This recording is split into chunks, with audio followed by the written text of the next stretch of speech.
Assalamualaikum. Alhamdulillah hari ini kita dari Posko Kolaborasi Relawan Gayo telah mendistribusikan beras sejumlah 1.175 yang ditargetkan untuk stok 1 bulan.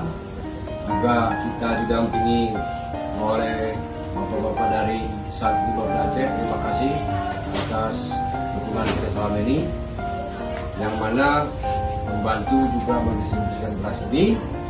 Insya Allah beras ini bermanfaat, yang selanjutnya kita serahkan kepada pihak aparatur kampung desa Kejurun Utama, Kecamatan Bintang, Kabupaten Aceh Tengah.